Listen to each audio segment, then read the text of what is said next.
Yo, what's good, ladies and gentlemen? It's your boy Dave. I'm back in the flesh for another legendary video. Got some news stories breaking out in the city of Compton. We had a 9-year-old boy initially was killed after a gang retaliation or gang warfare that was going on in the likes of Compton. Some things never change when it comes to being in the hood, as I officially grew up in Inglewood and know the lights of how dangerous it could possibly can be in those areas and those condoned situations and territories. But the news broke out about this 9-year-old boy was caught in a crossfire, which is shout out to KTLA for providing the information and other news outlets for getting into this information.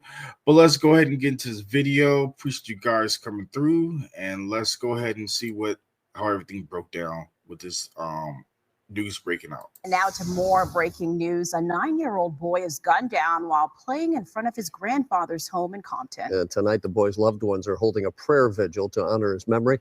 Carlos Aceto joining us live in Compton tonight with more on that. Carlos? Korean, the community is calling this a senseless tragedy. A 9-year-old boy, a 9-year-old child was shot and killed here at this intersection behind me, just outside his grandparents' home in the city of Compton. Now, we have limited information at this point. Take a look here. This is what we know so far. Family members say Princeton Nicholas Jones, who was autistic, was shot and killed in front of his grandparents' home. Shots rang out around 7:40 Saturday evening in the 15,000 block of Haskins Avenue in Compton. Now, there's no word on who might have pulled the trigger, if it was random or intentional, or whether the family members knew the victim here. Now, authorities also have not released any information on the suspected gunman. Community members are rallying, calling for an end to gun violence, saying that no child should ever be the target, whether it's gang-related or not. I figure they wouldn't have any information.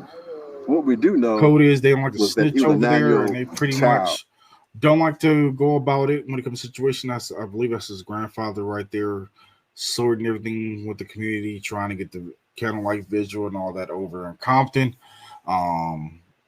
Things like that is something that never dies old when it comes to gang warfare and just certain situations that always happens into the neighborhood. And it's a tragic situation of seeing that young kid have to go through that situation, and condolences to his family about the whole situation that had concluded. Chime down in the comments below. Let me know if you are familiar with that area where the shooting actually happened, or if you know that kid that pretty much have been up and down playing in the neighborhood through the course of his life. But once again, condolences to the family. Blessings to you guys. If you're in a situation, just calm down on the brutality of gang violence and all that, but you know how they come into these young generation, they pretty much flip the script and they kind of just in their own little bubble when it comes to the likes of all the situation. It's tragic to see that Princeton had to lose his life because two other rivalries or beefing, which had nothing to do with the young kid. But that's everyday life in any situation, regardless where you are, Compton, Inglewood, New York, any other situation where sometimes kids do get a crossfire situations because of the stupidity of people not looking out for other people's life or caring about the people that surrounded or being hurt or more importantly wounded or whatever the case may be. They don't think about the consequences or take accountability. But until the next episode, you guys stay safe and I'll catch you guys later. Until then, peace.